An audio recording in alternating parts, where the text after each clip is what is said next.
Nessa tarde, nós vamos conversar sobre uma poesia que tem neste livro aqui, que é interessante. Salmo 33.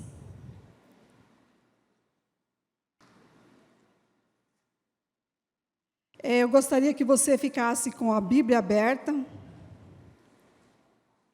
porque nós vamos trabalhar bem o Salmo.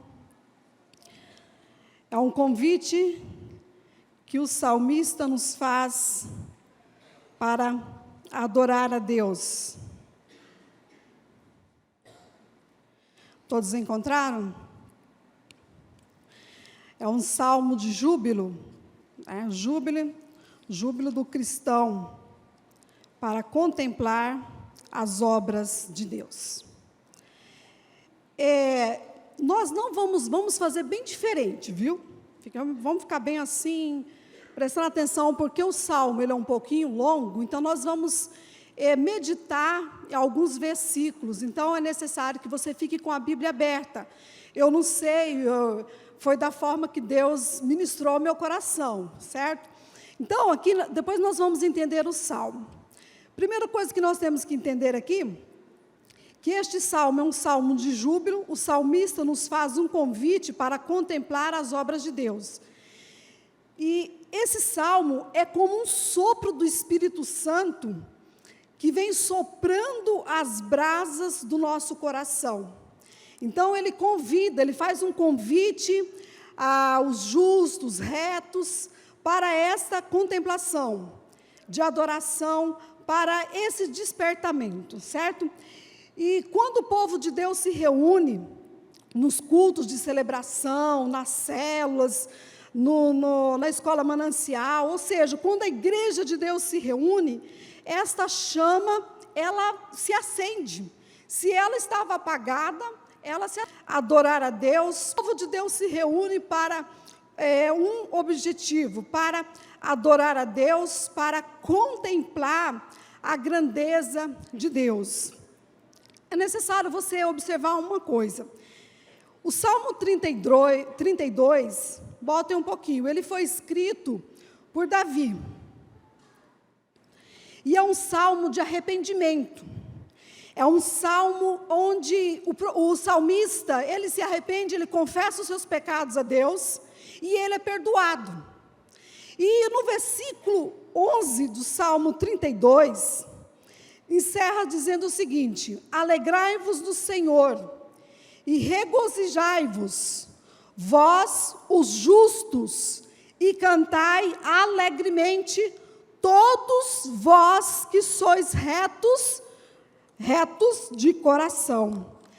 Mas o que a gente observa aqui no Salmo 33, como não diz quem escreveu o Salmo 33, dá uma continuação do Salmo 32, de uma pessoa que seus pecados foram perdoados, e agora ele passa a ter uma nova vida, e ele está tão alegre, mas está tão maravilhado com as maravilhas de Deus, que ele faz um convite para os retos e justos adorarem a Deus.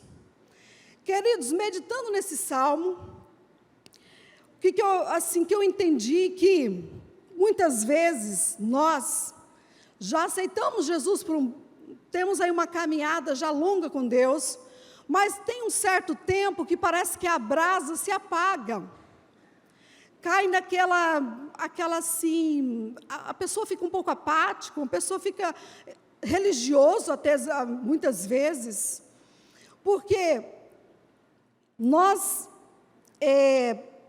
paramos um pouco assim, deixamos de contemplar aquela grandeza e olhamos muito para o que está acontecendo na terra. Adoração a Deus é um estilo de vida. Todo cristão, ele passa, a adorar a Deus no momento em que ele aceita Jesus como seu Salvador. Então, a adoração é um estilo de vida. Quando você está servindo a sua família, você está adorando a Deus. Quando você está trabalhando, você está adorando a Deus, porque a Bíblia diz que do suor do homem comerás o pão. Então, o trabalho é do Senhor, então você está adorando a Deus. Quando você está com seus amigos, servindo na igreja, você está adorando a Deus. Então, a nossa caminhada, o nosso dia a dia é uma adoração a Deus.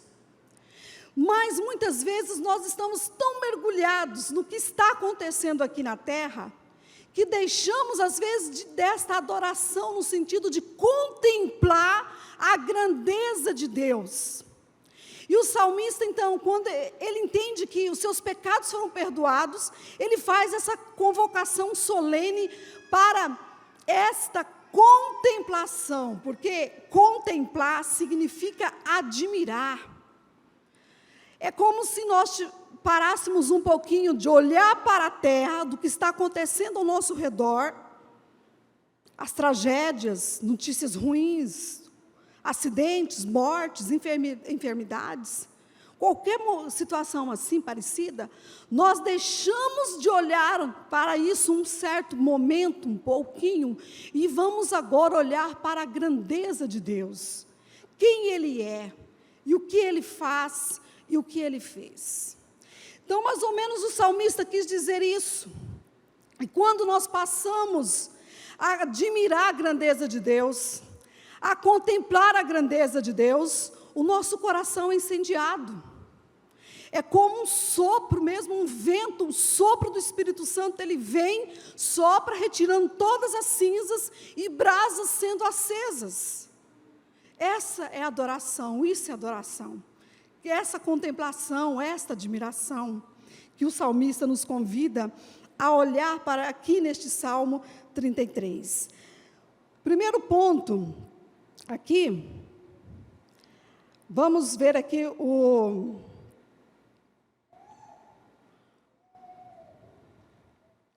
só um pouquinho aqui, tá?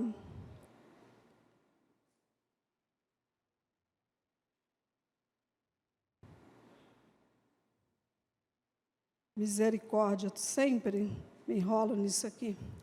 Então, queridos, nós estávamos em 2002,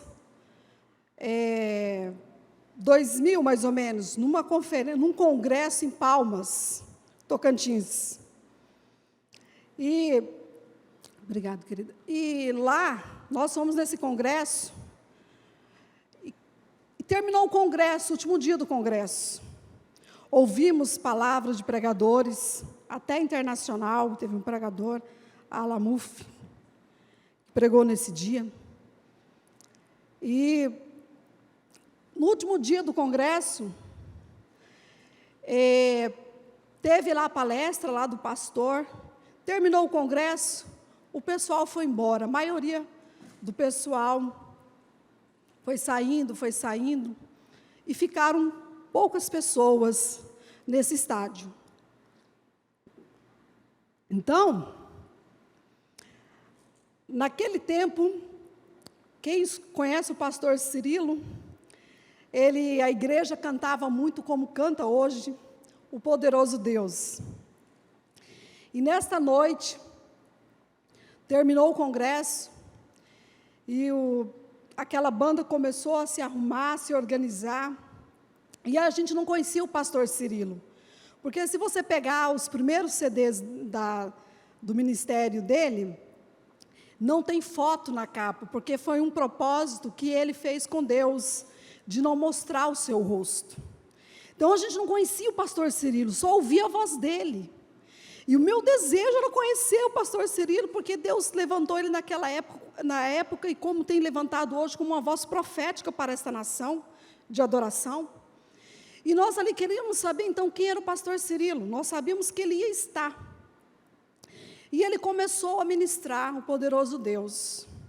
Quando ele começou a ministrar a canção Poderoso Deus, ele disse o seguinte: os congressistas foram embora, mas os adoradores ficaram. E foi uma noite maravilhosa, eu nunca esqueci daquela noite, porque foi algo marcante na nossa vida espiritual. Ali nós vimos milagres acontecendo, coisas maravilhosas acontecendo, porque os adoradores ficaram. Não sei se acontece com você.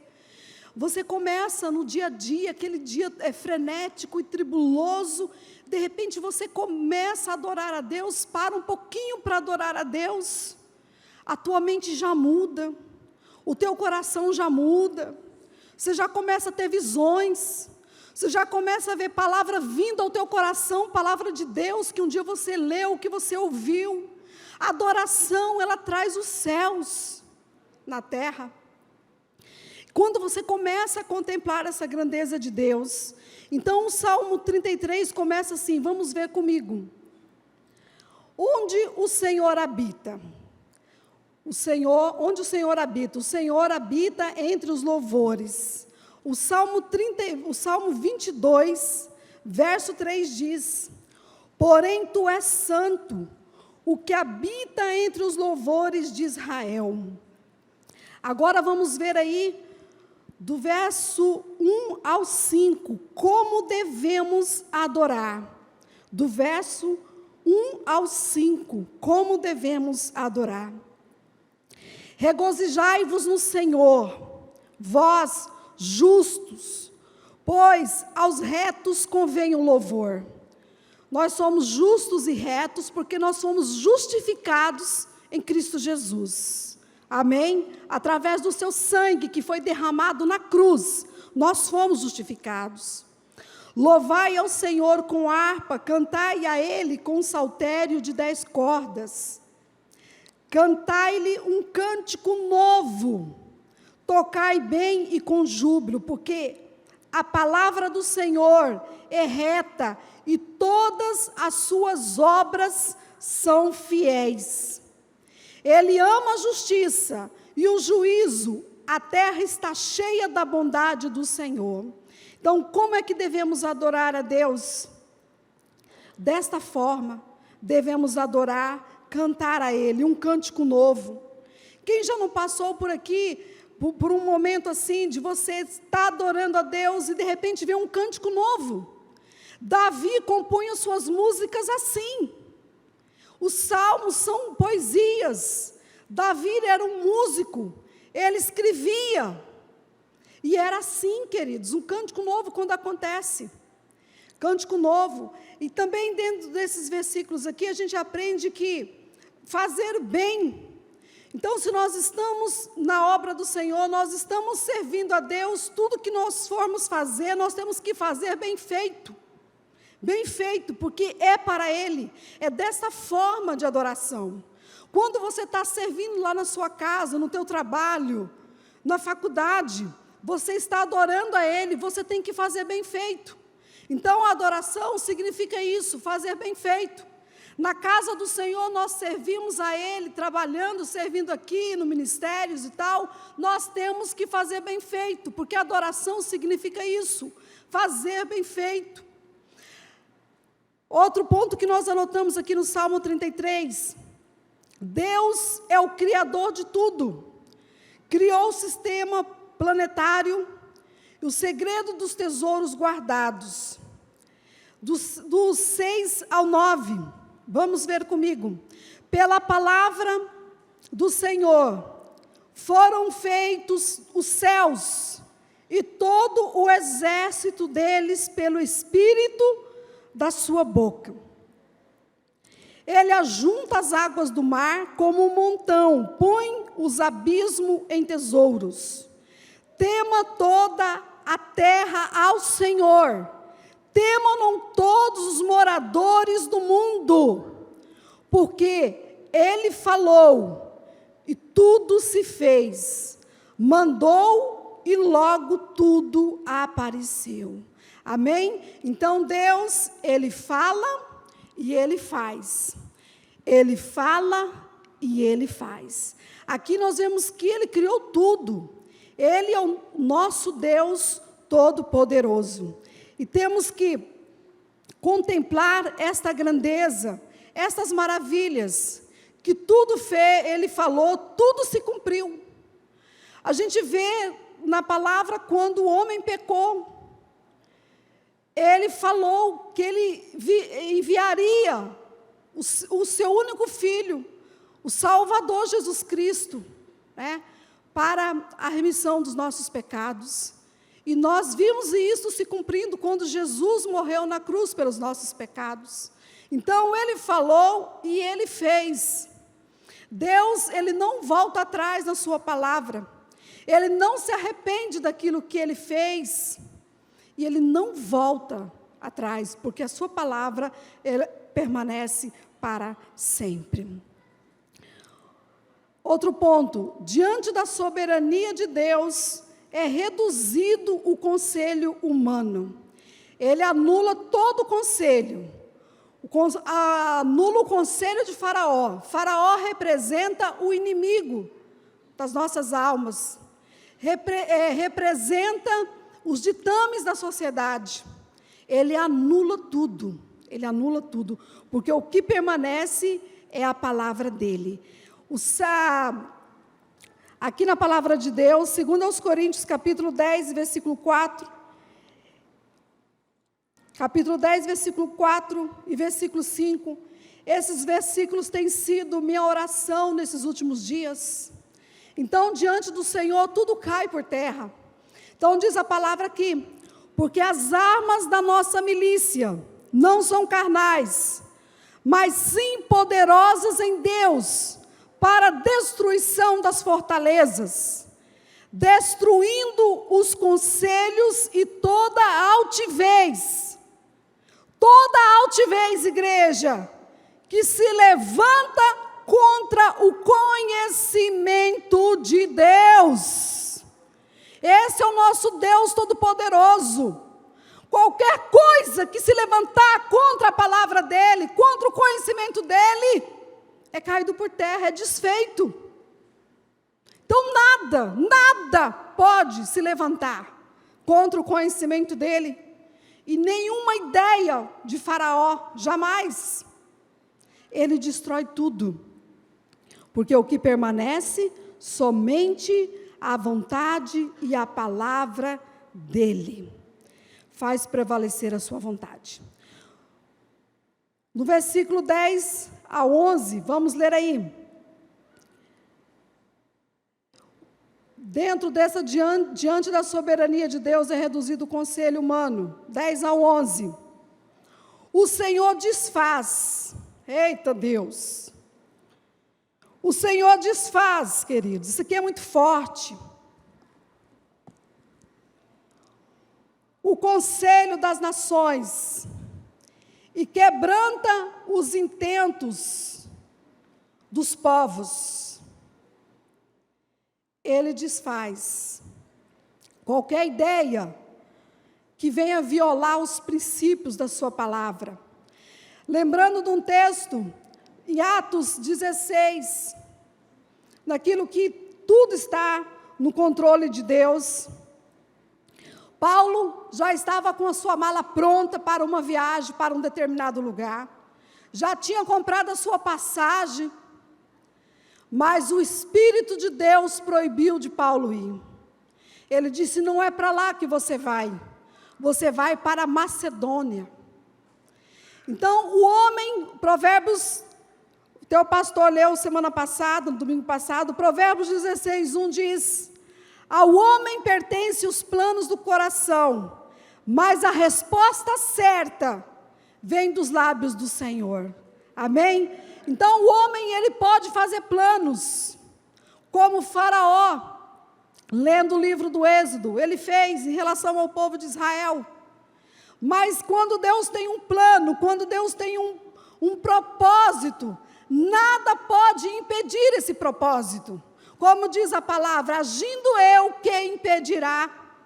Quando Deus tem um agir em nossas vidas, em uma situação, em uma causa, nada pode impedir esse agir. Nada. Então, esse é o convite que o escritor aqui desse salmo nos faz para contemplarmos essas maravilhas do Senhor. Então, Ele é soberano, Ele é poderoso, e somente a vontade dEle pode prevalecer, e não a vontade do homem. Outro ponto interessante aqui, o privilégio de adorar a Deus. Nós somos adoradores, nós somos filhos de Deus. Quando então nós saímos dessa dimensão da terra, do natural, e entramos nessa dimensão sobrenatural, o nosso espírito consegue enxergar os privilégios que nós temos em adorar a Deus. Vamos ver aí a partir do verso 12. Você está com a Bíblia aberta. Os privilégios de adorar a Deus. Do verso 12 ao 19. Bem-aventurado, ou seja, é feliz. Aventurado significa feliz. É a nação cujo Deus é o Senhor, e o povo que Ele escolheu para a sua herança. Primeira carta de Pedro, capítulo 2, versículo 9, diz que nós somos a nação do Senhor. Nós somos a nação escolhida. Se somos essa nação escolhida, somos povo seu, nós somos bem-aventurados. Nós somos felizes. Nós somos o povo mais feliz da terra. Então, olha só, por que nós somos felizes? Por que nós somos bem-aventurados? Vamos ver aí, no versículo 13. O Senhor olha do céu, o Senhor olha desde os céus e está vendo a todos os filhos dos homens. Nós somos felizes, nós somos bem-aventurados, porque o Senhor, Ele olha. Ele está nos olhando. O olhar dele está sobre nós. Você consegue contemplar isso? Você consegue, queridos, a tua mente, o teu coração espiritual consegue nesta tarde contemplar, chegar nesta dimensão que o Senhor está olhando para você?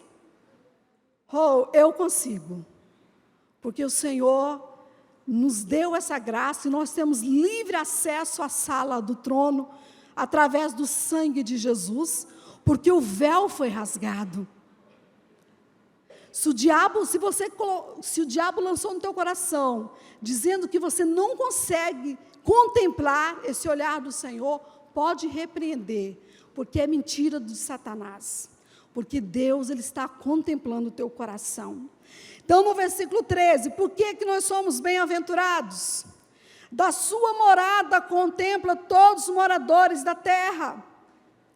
Outro ponto, no versículo 15, Ele é que forma o coração de todos eles. Ele forma o coração que contempla todas as suas obras. O verso 16, porque nós somos felizes, somos bem-aventurados. Não, versículo 16, não há rei que se salve com a sua grandeza de um exército, nem um homem valente se livra pela muita força. Não há rei, queridos. O nosso Deus, Ele é o único rei todo-poderoso, é o único que tem toda a força, e você faz parte deste reino. É o único reino forte aqui na terra, é o reino em qual você pertence, que é a igreja do Senhor, que é o reino de Deus. Outro ponto, porque somos felizes. O cavalo, no versículo 17, o cavalo é vão para a sua segurança, para a segurança. Não livra ninguém com a sua grande força. Você conhece a força de um cavalo? É forte, não é? A força de um cavalo. Imagina agora a força de Deus. Imagina agora a força de Deus. Por isso que nós somos esse povo bem-aventurado, esta nação bem-aventurada. Somos esse povo feliz porque o nosso Deus é um Deus de força. No versículo 18, eis que os olhos do Senhor estão sobre os que o temem, sobre os que esperam na sua misericórdia. Olha só, preste atenção aqui. Nós lemos aqui que Deus, Ele contempla todos os moradores da terra, ou seja, os seus olhos estão sobre todos. Mas aqui há um segredo interessante. No versículo 18, o olhar dele é mais mais sigiloso, é um olhar mais cuidadoso, é um olhar mais amoroso, é um olhar específico voltado para aqueles que o temem. Porque ele tem um compromisso com aqueles que o temem. Ele tem uma aliança com aqueles que o temem. Quando Israel abandonava Deus e começava a servir deuses estranhos, Deus não tinha aliança mais, aquela aliança era quebrada. Por quê? Porque Israel quis assim. Mas quando Israel se voltava para Deus, Deus sempre tinha uma palavra: agora estou contigo, tenho uma aliança contigo. Então, por vários povos, naquela época tinham vários povos, mas Deus tinha um olhar voltado específico para Israel, porque Deus tinha uma aliança com ele. Então, se você teme a Deus, Ele tem um olhar diferenciado para com você e para comigo. Por quê? Porque nós temos uma aliança. E Ele tem compromisso com aquele que tem compromisso com Ele. Ele é fiel para com aquele que é fiel com Ele, que guarda os seus mandamentos, serve a Ele. Então, Ele tem esse olhar diferenciado, voltado para aqueles que o temem. Então, nós vemos aqui os privilégios da adoração, de adorar a Deus. Nós somos guardados, nós somos protegidos, nós somos amados. O Senhor, Ele é a nossa força, Ele luta em nosso favor. Agora, o resultado, no versículo 19, ainda o privilégio de adorar a Deus, nós temos esse privilégio aqui, no versículo 19 diz: para livrar as suas almas da morte, e para os conservar vivos na fome. Esse versículo aqui está falando de livramento. Esse versículo aqui está falando de provisão. Olha só os privilégios. Nós temos esse privilégio quando nós o adoramos. Nós temos provisão. Nós temos livramento. Agora, o resultado de quem adora a Deus. Aí, o resultado de quem adora a Deus. Verso 20 a 22. Aqui está o resultado de quem adora a Deus. A nossa alma, eita queridos, a nossa alma espera no Senhor. Aqui está o resultado de quem adora a Deus. A nossa alma não espera num governo político. A nossa alma não espera na economia. A nossa alma não espera na palavra de um amigo que nos fez uma promessa. A nossa alma não espera do nosso patrão, da palavra de um patrão, de um funcionário. A nossa alma não espera na palavra de um médico, por mais que nós confiemos, nós temos que confiar. Mas a nossa alma, aleluia, ela espera no Senhor. Você pode aplaudir Jesus por isso? A nossa alma espera no Senhor. A nossa alma não espera na fala de um governante. Não. A nossa alma espera no Senhor. Aqui está o resultado de um adorador, de quem adora a Deus. Aí continua no versículo 20. Por que a nossa alma espera no Senhor? Porque Ele é o nosso auxílio e o nosso escudo. Agora o versículo 21. O resultado de quem adora a Deus. Pois nele quem, queridos? Em Deus. Nele em quem, queridos? Em Jesus. Nele em quem, queridos? No Espírito Santo. Se alegra o nosso coração. O nosso coração se alegra somente nele, em Jesus. O nosso coração não se alegra em coisas terrenas aqui. Pode até alegrar, mas são por minutos, por horas.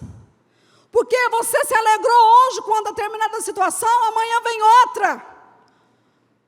Mas o nosso coração alegra-se verdadeiramente. É no Senhor, é nele que se alegra o nosso coração. Não é nas coisas deste mundo, queridos.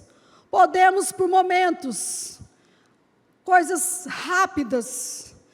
Por isso que você vê um cristão, quando ele está à beira da morte, algum tempo, uma moça, muita amiga minha estava nas últimas, estava na beira da morte, e ela pediu que eu fosse a visitar. Ela estava ali no regional, já no estágio terminal.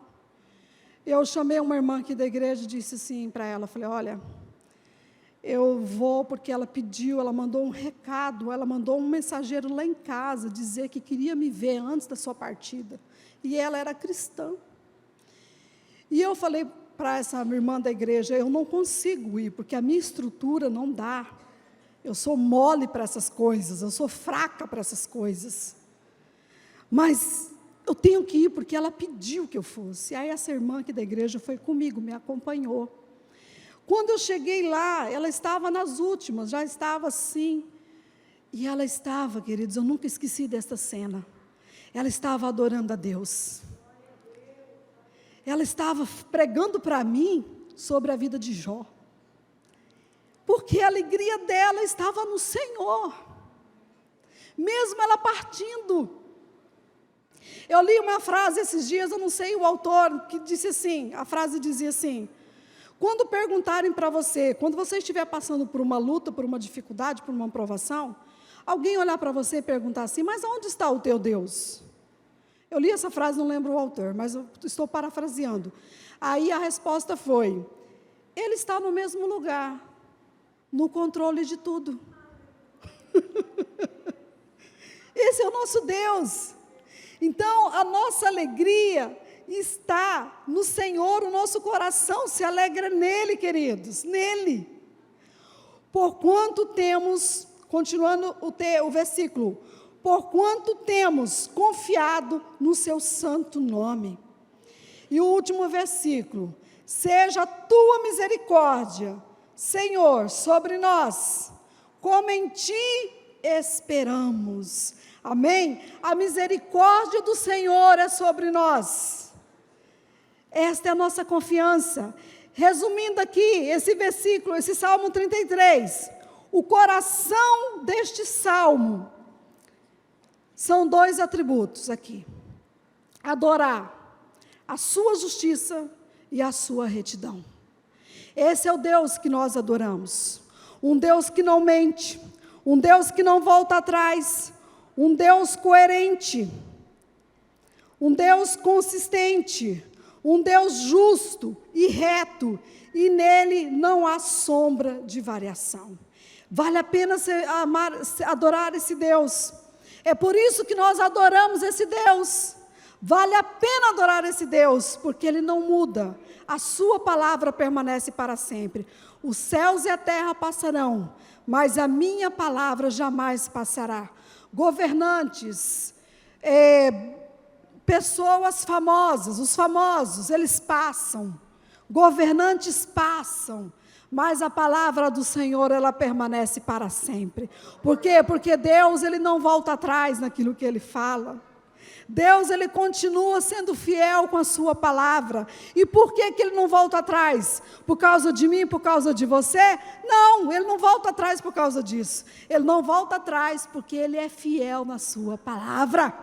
Amém? Esse é o Deus que nós servimos. Então, queridos, quando o salmista convida, convoca a todos os justos e retos da terra, para contemplar a grandeza de Deus, para contemplar as maravilhas de Deus, amém? Isso é atitude de uma pessoa que foi perdoada, que se arrependeu dos seus pecados. Por isso que nós, quando aceitamos Jesus, aquele que aceita Jesus, ele é livre, ele foi liberto de todo mal.